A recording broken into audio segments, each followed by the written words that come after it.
Vous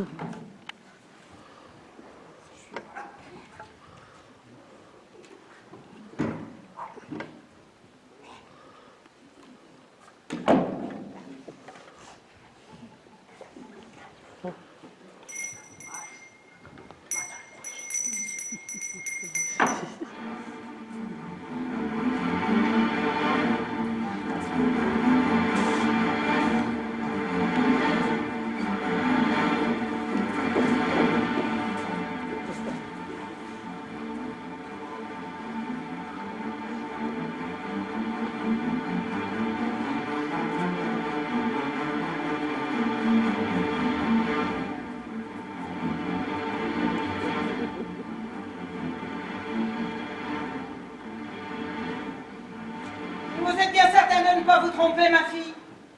Je suis la comtesse de la Roche-Piquet. Je fais prévenir madame de votre arrivée. Non. Je savais la duchesse originale, mais qu'elle fût capable de donner des rendez-vous dans un débarras. Ça, je ne l'aurais pas soupçonné. Me demander de quitter Paris, toute affaire cessante, sans un mot pour mon mari ou mes amants passe encore. Je vois bien cela sans l'amitié. Elle m'a demandé de venir ici, plus profonde, la Normandie.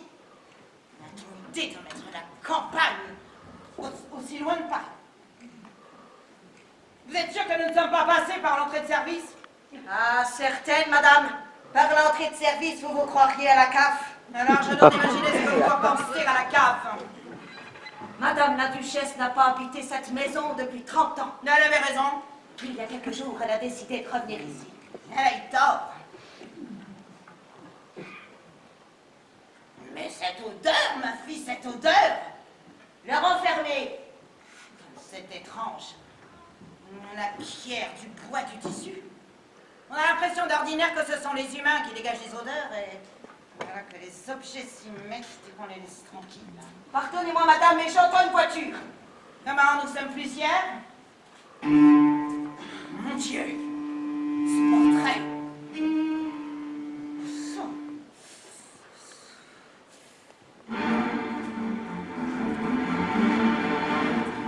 Oh, mettez-moi près du feu. Oh oui, là près du feu. Je n'en puis plus, je suis moulue. Pardonnez-moi, madame, je ne vous avais point vue.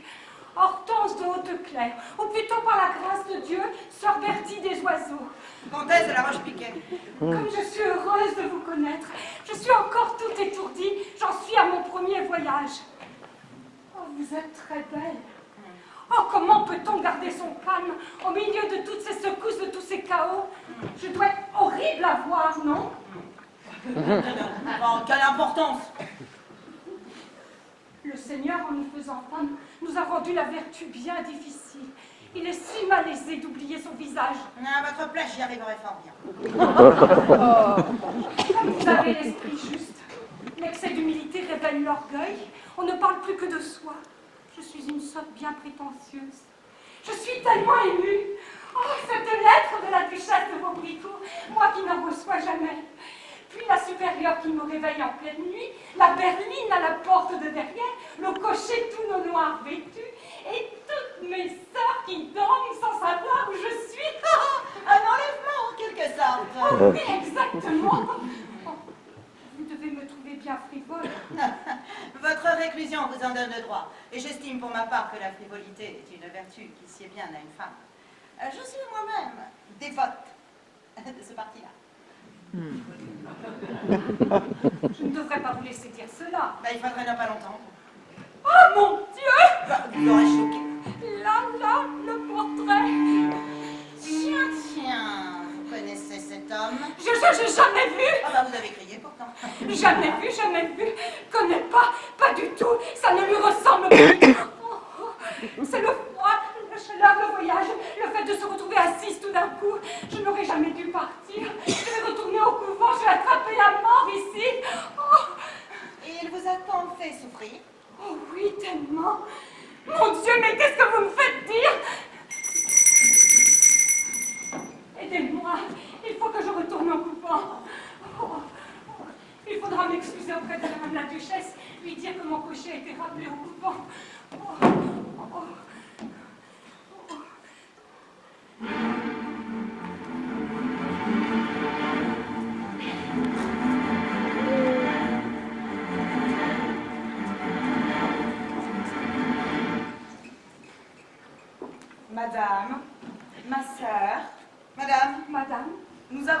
rendez-vous avec Madame de Vaubricourt, je crois. Tout et aucune ne sait pourquoi. Je l'ignore aussi. Nous nous connaissons, je crois, comtesse.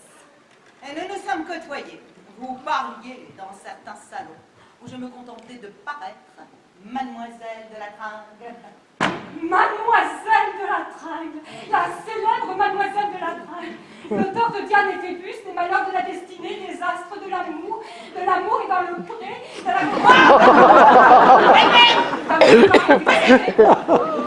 Eh bien, ma sœur, je vois que mes romans parviennent jusqu'au havre de paix de nos couvents et vous m'en voyez ravie.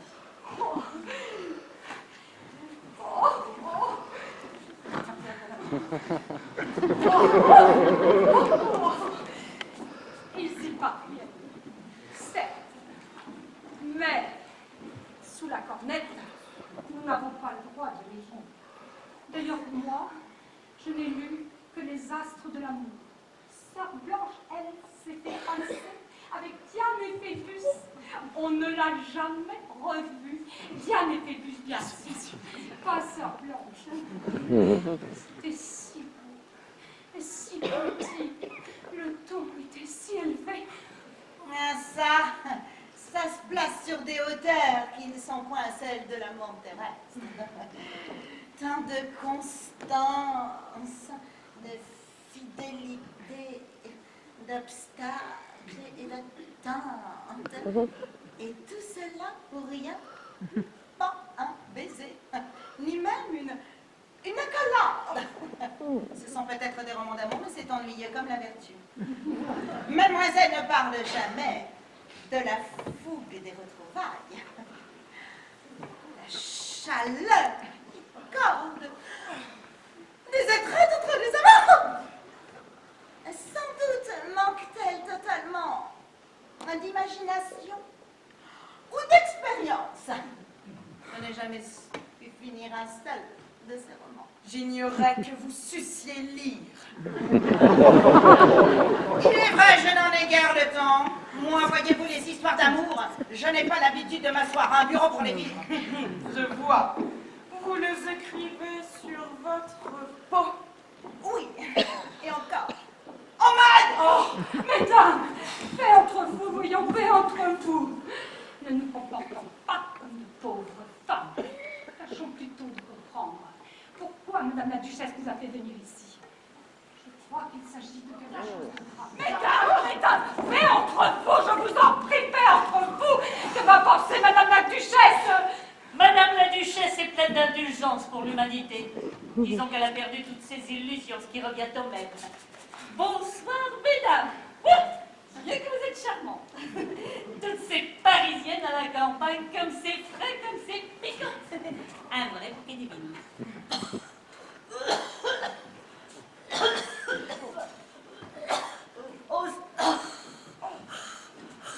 Oh, cette santé. Cette vie dans ces vieux murs, c'est terrible, savez. La maison n'en paraît que plus vieille, plus délabrée. Et moi aussi, sans doute. Duchesse. Merci, ma sœur, merci. Allons, Duchesse, voyons, la beauté, cela a tellement peu d'importance.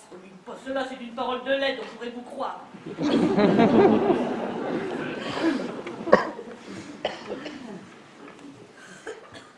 Il a un temps, n'est-ce pas? Oh là là! Je suis profondément indifférente au temps qu'il fait, mais j'ai appris qu'en société, on n'en parlait que pour s'en plaindre.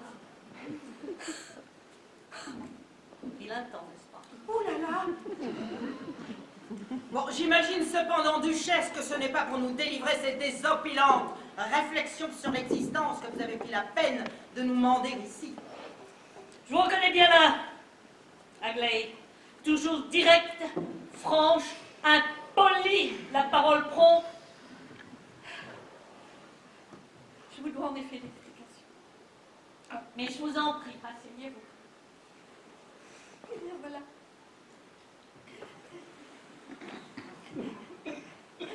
Mon petit pan est en train de mourir. Votre Pan! Vous savez l'animal qu'il y a sous les plumes, car elle ne pousse pas simplement dans les vases ou sur les chapeaux. Votre pan est en train de mourir. Voilà. Oh, et vous y êtes très attaché. Nous nous connaissions depuis l'enfance. pas que les pans vivaient aussi longtemps. Merci, ma sœur. Dans ma famille, il est d'usage que tout enfant naisse en même temps qu'un pan. Nous sommes nés ici, mon pan et moi. Enfin, lui dans le parc et moi dans la chambre de l'aile droite. Oui, je l'avoue, j'ai négligé mon pauvre papa comme vie de femme.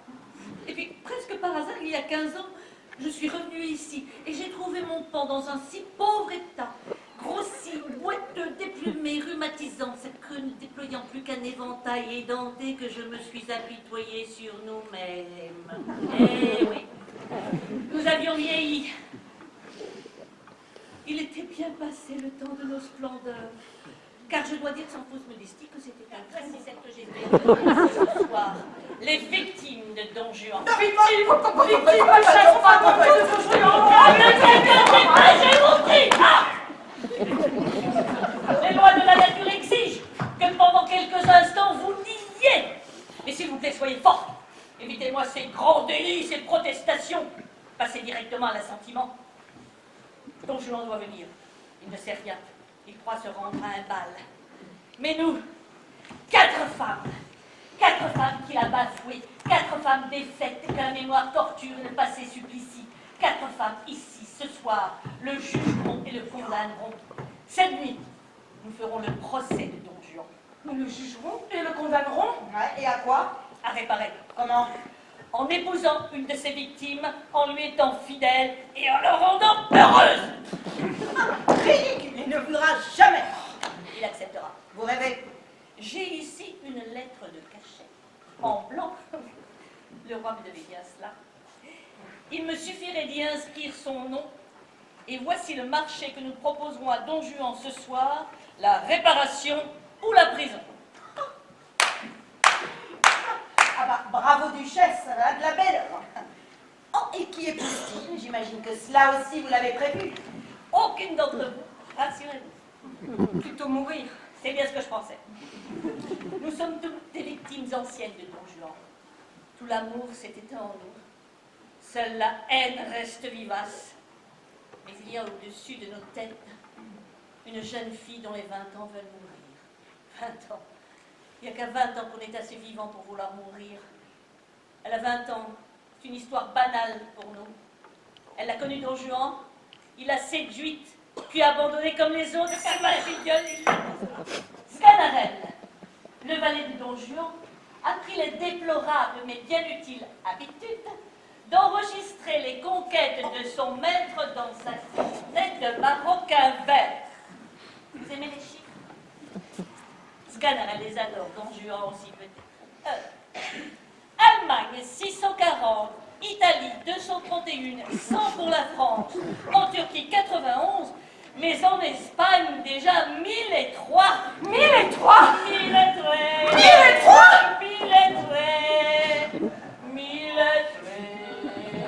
Et c'est dans ce carnet, mesdames, que je vous ai trouvé votre défaite. Il fut minutieusement consigné.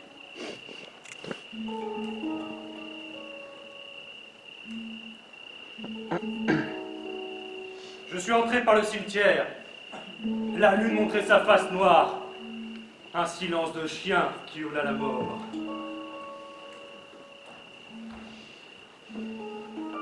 Lorsque j'ai poussé les grilles de fer, les chouettes ont lancé le signal de l'intrus. Les rats ont couru se cacher sous les tombes.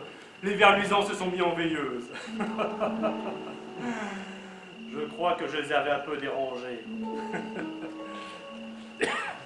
J'étais épié par 1000 regards dans l'ombre. C'est si vivant un cimetière. Étrange. Étrange de penser que dans le sol que nous foulons, il y a de la poussière humaine, d'anciens cœurs qui ont battu, que ce qui a été chair, sang, ventre, sperme, est redevenu terre. Étrange voyage, à vous faire douter de la mort, ou de la vie.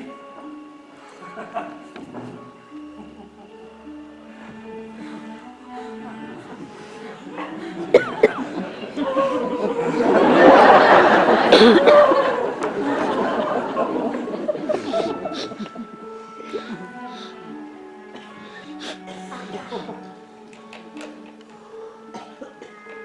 brûlait ma gorge, on déchirait ma robe. Je devenais une femme.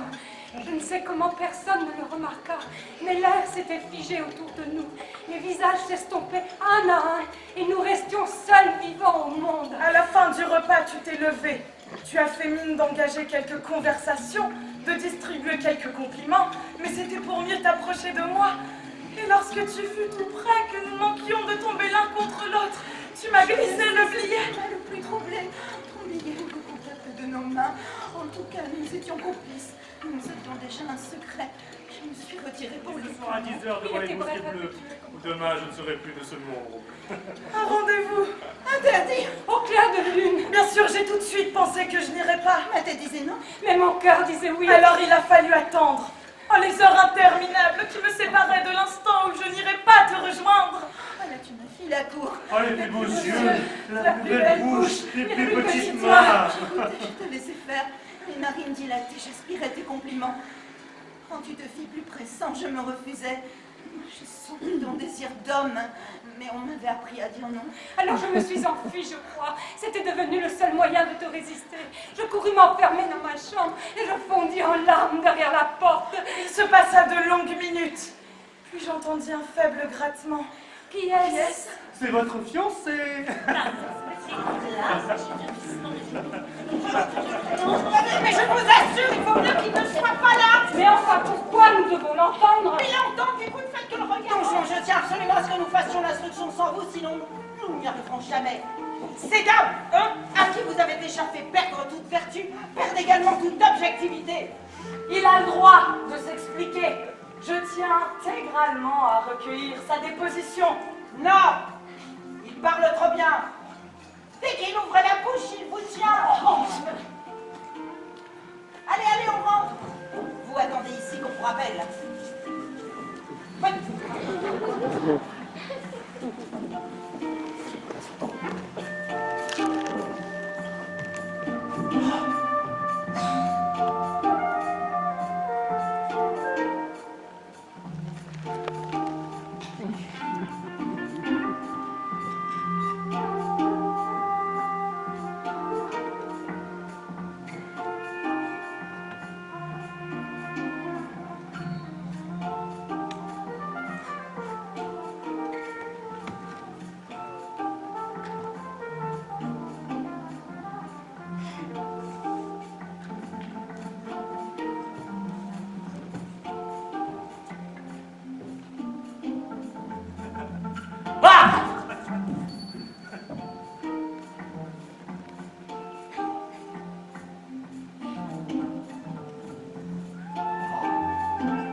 Que fais-tu, Sganarelle? Ma pipe rêve, monsieur. Elle envoie ses songes au plafond et y dessine, pour qui sait lire, les traces confuses de notre avenir. C'est bien.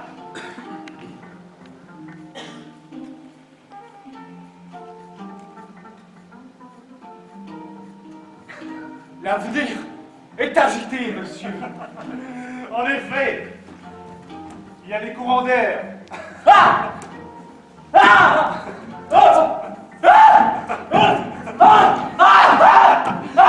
Tu ne t'en dis jamais, Sganarelle. Comment le pourrais-je, monsieur? Avec la vie que vous nous faites mener. Non, lorsque tu es seul. Je dors. Non, surtout ne vous retournez pas. Restez où vous êtes. Je suis en chemise. Cela ne me fait pas peur. Restez où vous êtes. Ne bougez plus. Là. Vous ne devez pas me voir. J'ai maigri, j'ai pâli. Combien de temps dois-je attendre? Comptez-vous brunir ou vous remplumer dans les minutes qui suivent? Don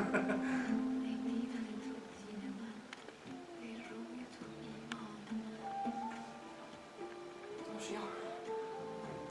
Vous êtes Orphée, je suis Eurydice. Vous Vous êtes venu m'arracher des enfers où je me trouvais morte. Voilà. Je remets. Le mot est prononcé. L'amour. Pauvre fille. À 60 ans, tu diras Dieu, comme tu dis l'amour à 20. Avec les mêmes yeux, la même foi, le même enthousiasme. C'est bien une femme qui parle. Et c'est bien un homme qui raille. Reconnaître qu'on a un cœur insatisfait, un cœur brisé, quel déshonneur. Comme si le fait de pisser debout était incompatible avec des sentiments. C'est récent cette conversion en donneuse de leçons, effet secondaire de la maladie. Quelle maladie? On m'aura mal renseigné. Il paraît que vous étiez fiévreuse, agonisante. Ce n'était pas de la maladie, c'était du bon sens. Je n'avais plus aucune raison de vivre. Il fallait vous donner énergiquement la mort. C'est plus efficace que de périr à petit feu.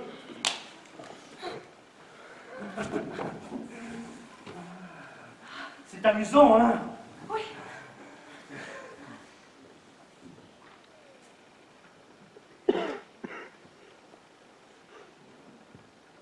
Il y a quelque chose de viril dans vos yeux. Comme votre frère.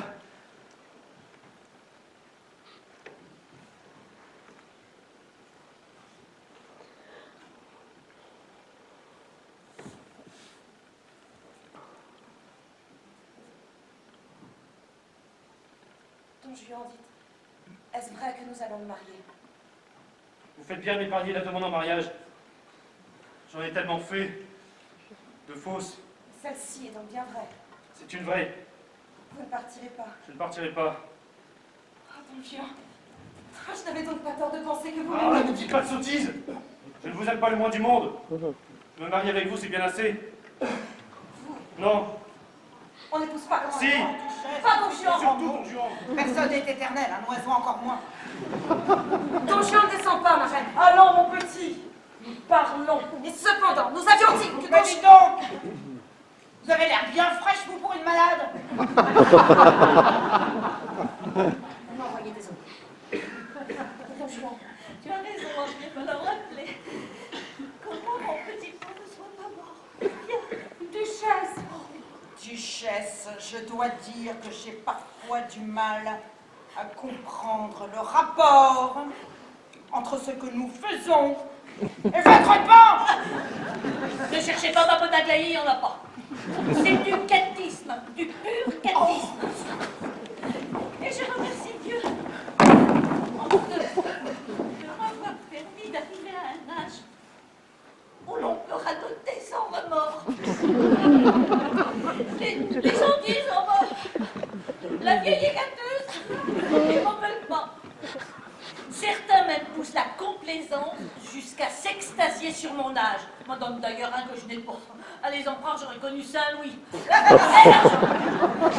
Finir les plus polis, après m'avoir donné 20 ans de plus, s'exclament: oh, mais elle ne les fait pas, elle est plutôt bien conservée. Gna, gna, gna. J'admire profondément les hommes et les femmes qui ont le courage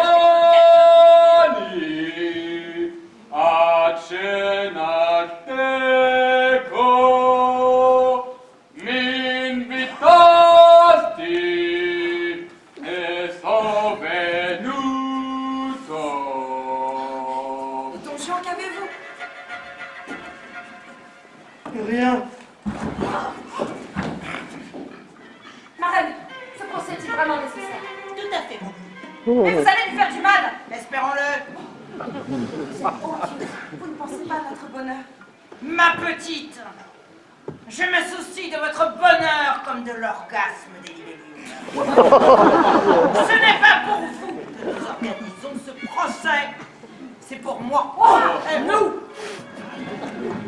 Alors, notre procès est bouleversé. Nous étions réunis ici pour juger et condamner un homme qui était la scélérateuse même montée sur botte. Eh bien, Nous souhaitions le faire, nous souhaitons toujours, mais c'est impossible. et pourquoi? Cet homme est un imposteur. Cet homme n'est pas Don Juan. Ah mais non, madame. Ça, c'est Don Juan, mon maître, je vous assure.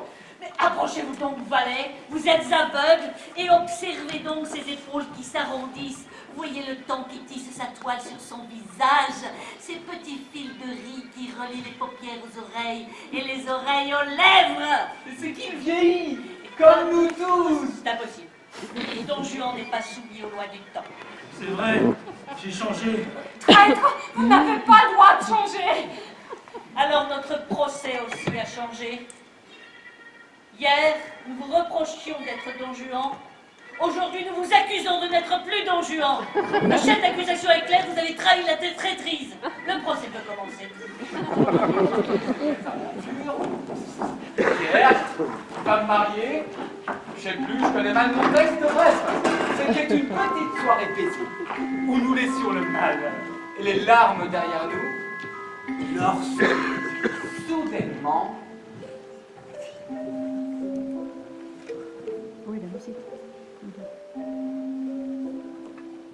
Là, mon maître, une apparition! Encore! Ah, c'est terrible, il pointe sa main vers nous, c'est la vengeance! Et qu'as-tu vu cette fois-ci, Dieu ou le diable? Mais là, la statue, enfin! Eh bien quoi la statue? Elle bouge!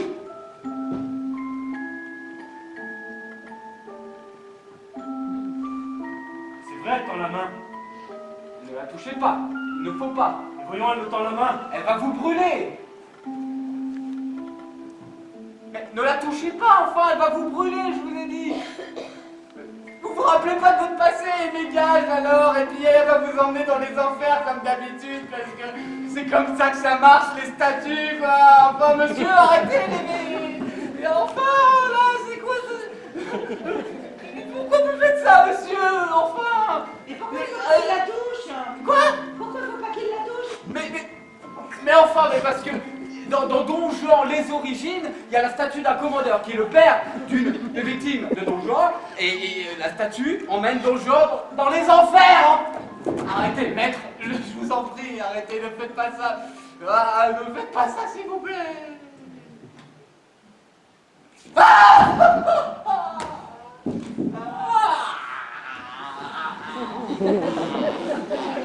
Bravo l'ami, vous n'êtes pas peureux. Je suis Don Juan. Chevalier Pierre de Chiffreville. J'ai pour défaut de préférer le vin à l'eau, d'où mes plaisanteries de fin de soirée. J'aime un peu trop le vin. On aime toujours trop lorsque l'on aime vraiment. Et que faites-vous, chevalier? Je fuis Vous fuyez? beaucoup, Quoi? moi-même. Mais je ne perds jamais ma trace. Je me rattrape toujours. Ah, enfin! Vous êtes en retard. Excusez-moi, une obligation à la caserne. J'étais inquiet. Oh non, qu'on travaille. Enfin, je ne sais pas, Vous me pardonnez? Parce que c'est vous. Merci.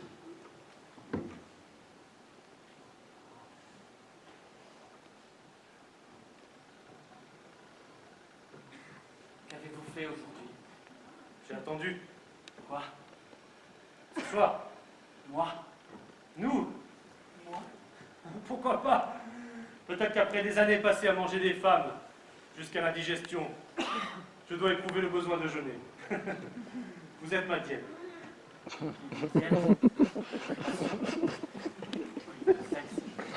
Alors, j'espère que ça ne durera pas. Votre amitié? Non. La diète. Vous souhaitez donc que l'appétit vous revienne?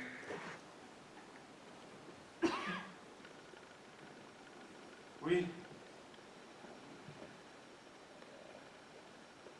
Don Juan courut partout. À l'hôtel, à la caserne, le chevalier demeurait invisible. Arriva alors ce soir, où Don Juan rendit une petite visite à la petite Angélique. Et c'est là que Don Juan franchit un pas dans la débauche. Oh mon Dieu, quelle horreur! Bah, de toute façon, vous êtes ravis. Oh, vous ne pensez qu'à ce que je pense!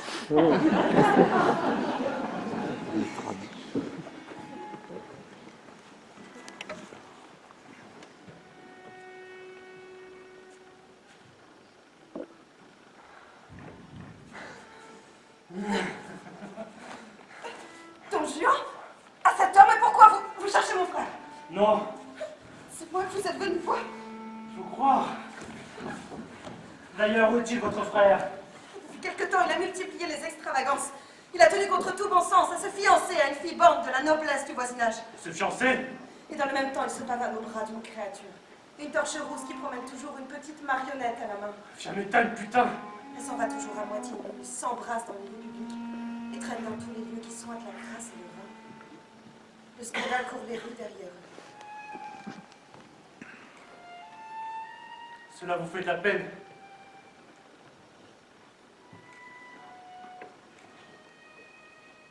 Et vous? En quoi cela devrait-il m'affecter? Je vous croyais ami. Ai-je le temps d'aimer, d'être l'ami de votre frère? Vous voyez si souvent. De la ruse, ma belle, de la ruse. Un simple stratagème. Votre frère ne fut qu'un marchepied, un moyen. Moyen pour quelle fin? Mais vous, ma belle, vous, l'homme est toujours à la femme, que ce soit l'épouse ou la sœur. Laissez-vous le bout de mon chemin, ma jolie. Car depuis le premier matin, je meurs d'amour pour vous. Non, je ne vous crois pas. Vous avez un regard, vous me faites peur. Et qu'a-t-il dans vos regards? C'est comme de la haine. C'est le désir, petite. C'est le regard du loup. Alors viens, je vais te tenir compagnon, attends ton frère. Non, je ne veux pas. D'ailleurs, je ne l'attends pas. Rentrez chez vous. Au diable, ton frère, ce n'est pas lui que je veux, est-ce clair, c'est bien toi. Allons, viens. Oh mon Dieu. Oh mon Dieu. Vos témoins sont arrivés? Pas encore. Eh bien non. Allez, renonçons à ce duel. Vous avez déshonoré ma sœur. Je réparerai, j'épouserai votre sœur. Raison de plus pour se battre. Je réparerai, vous dis-je. Votre sœur Vous n'aimez pas ma sœur. Pas le moins du monde. Vous vous êtes vengé de moi sur elle. Vengé de quoi? En garde, Don Juan. Et nos témoins? Je les ai décommandés. Nous sommes seuls. En garde. En garde. Pourquoi n'êtes-vous pas venu au rendez-vous que je vous donnais?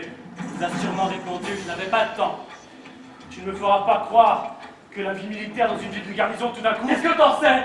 Mais Fiametta, cette putain vulgaire! Pourquoi ne pas passer de soirée l'auberge des Trois Renards comme avant? Est-ce des comptes à vous rendre, Don Juan? Je le croyais. Mais Fiametta, cette fille de Camilo qui vous plaisait même pas! Sans doute obtenais-je d'elle quelque chose que vous ne pouviez me donner, cher ami. Auriez-vous poussé l'amitié jusqu'à partager mon lit? Donc vive Fiametta! En garde! Je ne me battrai pas. Vous vous battrez sinon je vous embroche! Je ne vous crois pas. Je suis agent, méfiez-vous! Effectivement, cela m'inquiète. C'est la première fois que j'ai peur de la mort. Pas de la mienne, mais de la vôtre.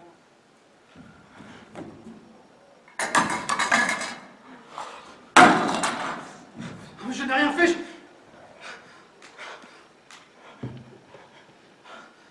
Je sais. J'aurais bien bu pour avoir un peu de courage. Mais j'avais peur de me rater. J'espère avoir fait ce qu'il faut pour mourir. Pourquoi mourir? Il faut abattre les chiens galeux. Et vous n'êtes point galeux. J'allais le devenir. Je vous ai fait du mal ces derniers jours. Mais je pouvais vous en faire davantage. Vous ne me haïssez pas. Cet amour sans retour m'avait rendu comme enragé. Mais j'étais prêt à vous rendre votre affection. Mon affection peut-être, mais mon amour. Pierre! Vous savez, Fiametta, je ne l'ai jamais touchée. Je l'ai payée pour qu'elle fasse croire à nos débauches. Vous appréciez le sexe, mais le destin vous envoie l'amour sous une forme que vous ne pouvez désirer. Puni. Moi, j'étais fait pour aimer, mais pas là où il fallait, ni comme il fallait. Puni aussi. Mais pourquoi? Pour quelle faute? Pourquoi mourir? Pour vivre à vos côtés sans pouvoir, et puis mourir pour vous le dire. Et que vous me le disiez aussi. Car vous me le dites aussi, Don Juan. Vous me le dites bien. Je vous le dis. Dites-le moi. Mais pas avec les mots, ils ont traîné dans toutes les bouches. Dites-le moi avec les yeux.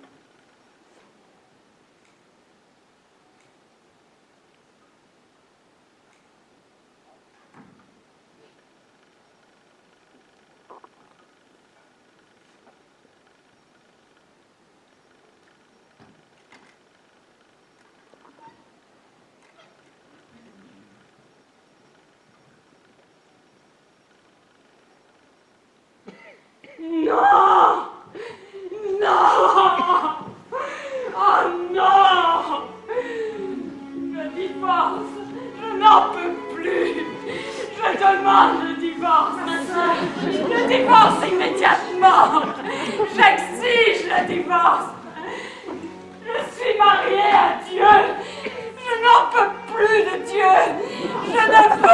plus de Dieu. Oh, je le hais. Cela fait 10 ans que je suis l'épouse de Dieu. Et que m'a-t-il donné en 10 ans? Rien, pas ça. Il ne m'a pas rendue moins sotte ni plus laide. Il n'a pas chassé un seul des désirs qui me tourmentent. Au contraire, c'est à croire qu'il les attise. Dieu de pardon, c'est moi qui suis obligée de tout lui pardonner.